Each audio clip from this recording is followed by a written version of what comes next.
6.6. So our longest section. Now, this is the final piece to the puzzle, adding and subtracting radicals. You can only add and subtract radicals if your radicals have the exact same radical. So notice how the indexes are the same and underneath here is the exact same. So I can take this 1 that's out in front here and add it to the 3, and that's where that 4 came from. Same thing here. This 5xy has to be the same 5xy. The radical has to be the exact same. So this is where the 1 plus 8, that's where that 9 came from. It's the same thing with subtraction. As long as this cubic root 7 and this also has a cubic root 7, you can take 1, subtract 5, and that's where that negative 4 comes from. Notice how this does not change at all. So again, the cubic root of 9x squared y, it has to be the exact same underneath the root. And then you can do the math in between. Now that's the same thing as just combining. This is just another way of looking at it. So when I look at these problems, as long as this part is the same, which it is, I can take 3, subtract 2. This part does not change. The radical does not change. I do the 3 subtract 2, and I get 1. That's my final answer. Looking at this one's a little bit more tricky. Well, first, the radicals aren't the same, but even if they were, my x's aren't the same. So this is my final answer here because you cannot combine like terms. Can't combine them because their radicals are not the same. I want you to look at this one. Can you combine this one? So it looks like 7xy. That looks the same, but you have to be aware of that index. If the index is not the same, you cannot combine them. So this would be my final answer. I can't simplify it any further. Now, there will be times where it looks like you can't simplify it, but you actually can. And when that happens, you have to simplify the radical, each term of the radical by itself. What I typically do is draw a line in between my adding and subtracting so that I keep these separate. I first have to focus on my square root 12. So looking at my branch of the square root 12, that's 3 times 4, 2 times 2. So I'm looking for my groups of 2. So I can take 1, 2 out. So this becomes 2 on the outside. This 3 is left on the inside, so square root 3. This is still adding in between. Now if I look at my 7 to 5, that's 25 times 3 and 5 times 5. So I have a group of 5 here. So the 5 can come out. And then I'm left with that square root 3. And then I still have that subtract square root 3. Now a lot of times people forget that this is like a 1 out in front. Now they all have the exact same square root. So we could, this is just me showing a lot more work, but a lot of times people do this part in their head, is now we can combine all of these numbers out in front because they all have a square root 3 with them. So 2 plus 5 is 7, subtract 1. This answer would be 6 square root 3. This one's very similar. I want you to try to pause the video and do your factor trees for all of these. Pause the video and do your factor trees. The difference here, I'm looking for a cube.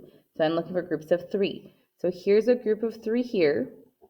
So I can take out 1, 5, leaving me with this 2 underneath the root, underneath the cubic root. They're still adding here. Here, if I look at my groups of 3, I have a group of 3s. So I can take out the 3 with a cubic root 2. Here's a group of 3 2s. So I can take out 1, 2. Now, if this, and I still am left with this 2, if this is beneficial to your brain thinking, write that out each time. I'm not going to write that out each time. I know that I have my cubic root of 2. They all have that similarity. So I'm going to take 5 plus 3 is 8 plus 2. My final answer here is 10, and that would be it. Now we're going to multiply radicals. Now these are binomials. Now I'm going to, if you can still use a box method if you prefer to do it that way, I'm going to do it by foiling.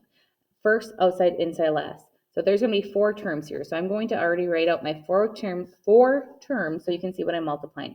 I'm going to write that out just so that you can clearly see.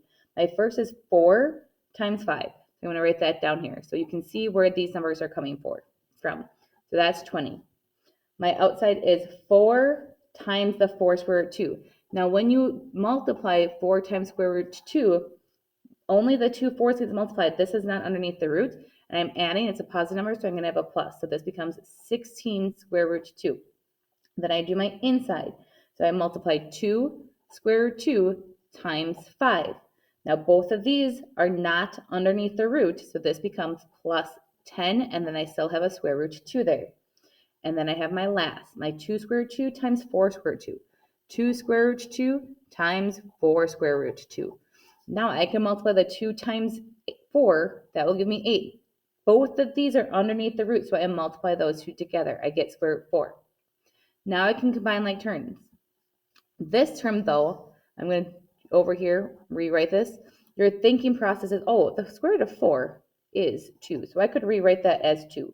Now, because this is not underneath the root, I can actually make this into a 16.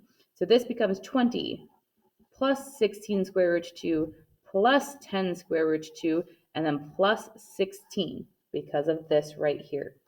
These two are like terms because they're whole numbers, and these two are like terms because they both have a square root 2 in it. So 20 plus 16, 36. And now I'm going to have a square root 2 here, so a plus square root 2. 16 plus 10 is 26, and that would be my final answer. I want you to try to do the second one by yourself. So your first 3 times 5 is 15.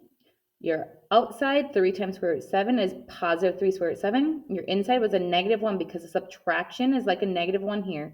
Square root 7, negative square root 7 times 5, that's a negative, so that's a subtraction, 5 square root 7. And my last is a negative 1 square root 7 times square root 7. So that's a negative 1 square root 49. I just rewrote that right away as negative 1 times 7 right here. So now I might combine like terms.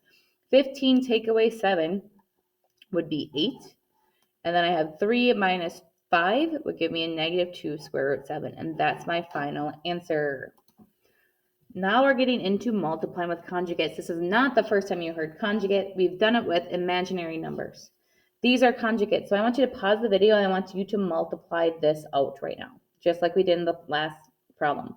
Pause the video and multiply it out. So I did first, outside, inside, last. Whenever you have a conjugate, these two middle terms, they cancel each other out because there's a positive 5 square root 7 and negative 5 square root 7, leaving me with 25 take away 7 because the square root of 49 is 7. So that means I will always end up with a whole number, that the radical is gone, just like how when we dealt with imaginary numbers, our I was gone. The same thing would happen with this conjugate. So conjugate means your first and last two terms are the same. It's one is adding and one is subtracting. One is adding, one is subtracting. That's what that is. Why do we multiply by it? So that we can cancel out our radicals. Why do we need it? For rationalizing that denominator. So your first step is always to figure out what the conjugate is. So right here, my conjugate would be square root of 5 plus square root 2. Square root 5 plus square root 2. Because these numbers are the same. It's just opposite the sign in the middle of the 2. And you multiply the top. So you distribute this here and here. So on top, I'll have 3 square root 2 times square root 5, which will give me 3 square root 10, because you can multiply those together. And then plus 3 square root 4. On bottom, we have our first, we have our outside, we have our inside, and we have our last. And what happens is those two cancel. And now I can simplify all the other parts. So this is still going to be 3 square root 10. This can be the square root of 4 is 2. So 3 times 2 would give me 6. And here, this becomes 5. Take away 2, which is 3. Now, if I look at this, typically you would write it in this format, like how you would typically write in the quadratic formula. And I'm going to look at my heart. Boom, boom, boom, boom. They're all divisible by 3. So I can divide each term by 3, and that would be my final answer. That's where we're going to stop today. Have a great, grand, one.